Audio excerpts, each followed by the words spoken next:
Black Widow. It's going to include the base, the game itself, and then it'll include a Metadisc game. Metadiscs are a new feature for Infinity 2. Okay. They include, they're basically a new game. We're introducing game types as an option to play instead of the playsets.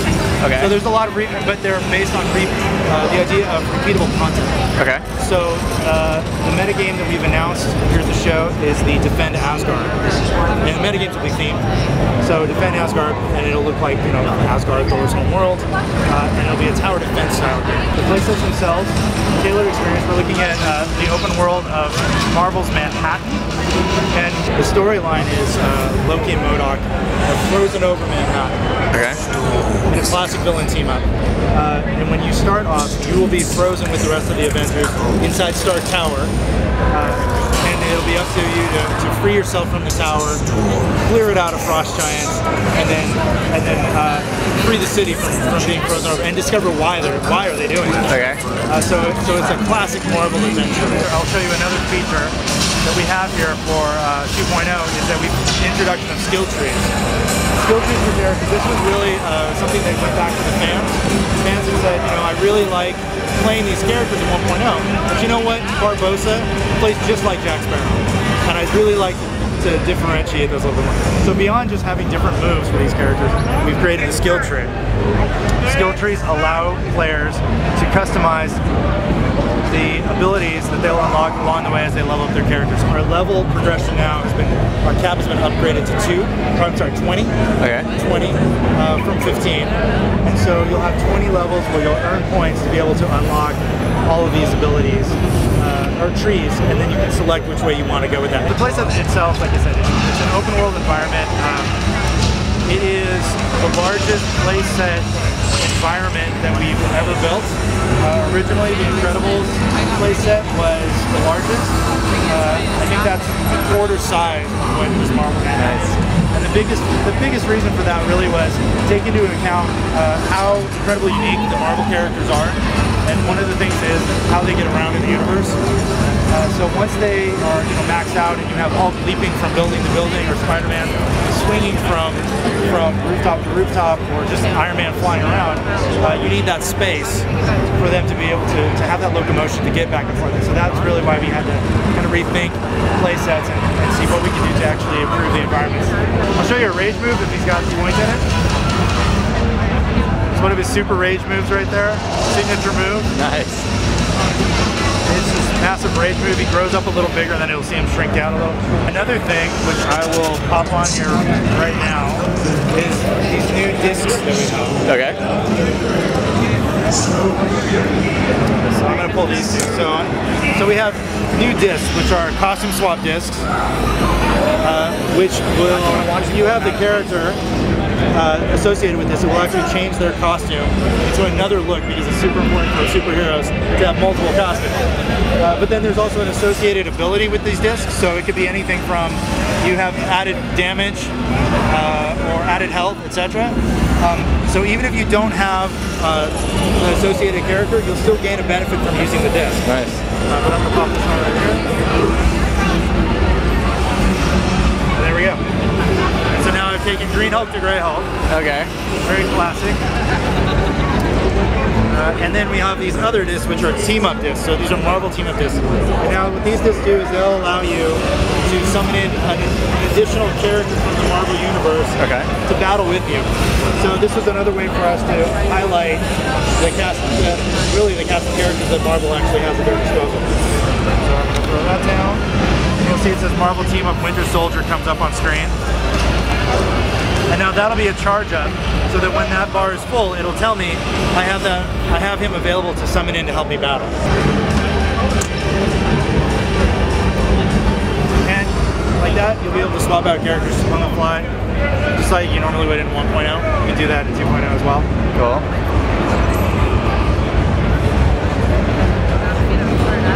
You'll see that the same discs that I had on there are still viable options. Okay. It added gamma rays to Iron Man, which I believe is a damage increase. And then the Winter Soldier will recharge up so that I can use him again. See if Avengers Tower right there. Oh, very pretty.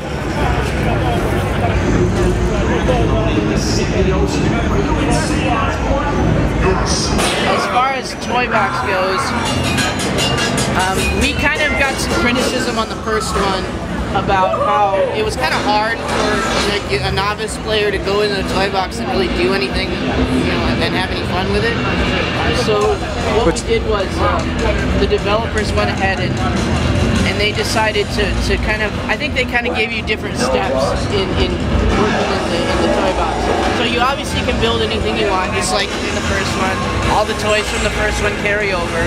You have all that stuff. We got a lot of flack for creativity toys and saying like it's not flack, but it was hard to understand how they work. So these are a few. There's on all of them. There are a few of the templates that we decided to put out there. So these are our pre-made. The creativity toys are already hooked together. So and I think there's different levels. So this one is set up sort of like a Smash Brothers game. Oh, fun. You just drop it down and it works. The collision's built in. You're not going to fall off the side like you did in the first one all the time. And it has a finite end. Like I think that was the one thing about Toy Box before.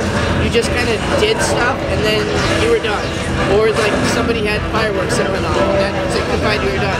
Now you have it. You know, in this game you can have a time limit. I think it defaults to like 2 minutes. You can change the time limit all you want. You can change, you know, what things are in there. You can move everything around.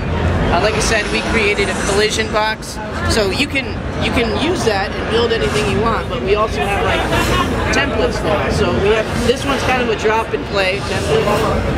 We have like this one's kind of a fun one, the vehicular combat one. So it's like maybe a Twisted Metal or a Mario Kart battle.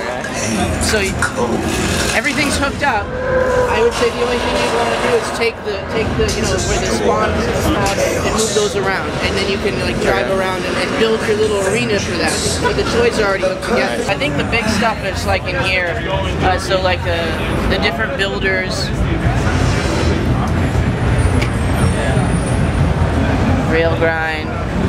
These are some of the, we call them brushes, I'd say they're more like templates, so it'll procedurally generate the racetrack, tree houses, buildings, platform creator, so it'll kind of build out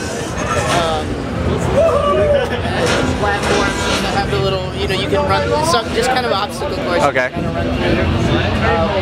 Rail grinder, castle, and then we're back to the other guy. There's going to be more. These are just the ones we're showing here. Lots of different little critters and everything.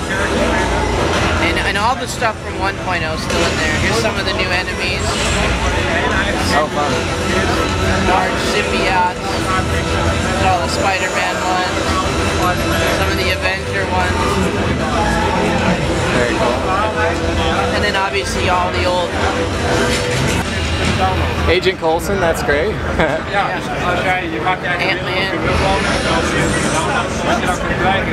Everybody's got their own little characters. And these are, of course, unlockable, playing the play sets and things like that. Yeah, some of them come with it right away. Sarks, Sven, nice. Yeah. These are all some of the old ones. And that's something we'll have to wait and see. What we wanted to do is provide something for players of different skill sets, right? If you want to give it yourself more of a challenge, you don't have to use the procedurally generated stuff, but if you're in there and you're finding it a little tedious, maybe you like the play sets a little bit more of the structured gameplay, this is going to make it easier for those players to build faster and get in the games quicker. Like our templates are structured games that have all the logic connections already made. Okay. So that's also a teaching tool. You can see all the items that we used and see how we created that stuff. Right. So yeah, we're making it more accessible. We haven't heard any backlash about it yet. Okay. We're going to be continuing. It's going to be interesting because we're continuing to do those challenges, those weekly challenges that feature toy boxes. Right. And with all these extra tools we've given them, we're actually really excited to see just how much they're going to build. So in Infinity 2.0, we've added an interior system that uses these doors. You put a door on the side, and then you can build out an entire interior world with all your outdoor buildings. So,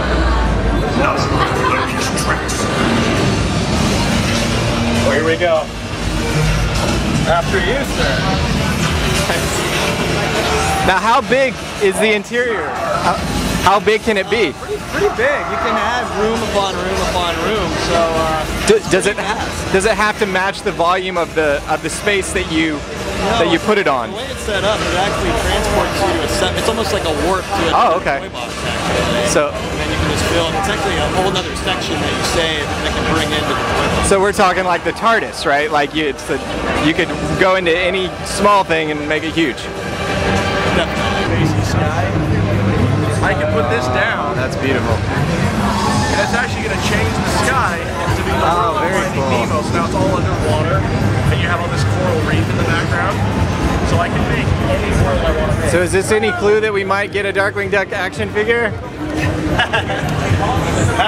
Nothing's been announced. Well, for right now, we're only talking about the announced ones. And Okay. To spill any beans on anything else. Okay. For Disney, they just announced Merida and Maleficent. We'll have obviously other announcements down the road. I'm glad the rat catchers in there, though. We also have his grappling hook. Oh, nice. Kind of cool. Oh man.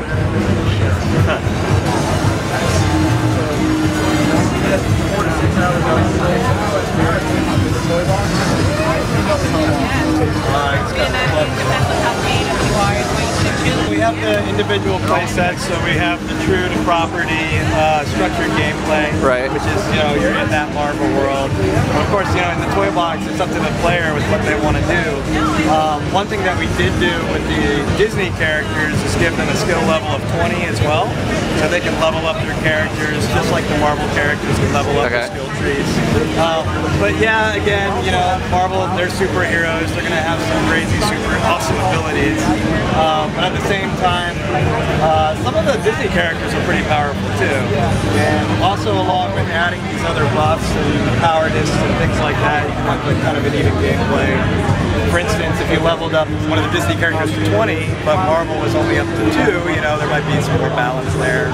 Was the lightsaber at the end of Disney Infinity 1? You found that Easter egg. Yes. Is that any clue to what you guys may be working on? Keep a lookout. Okay. Find some other stuff.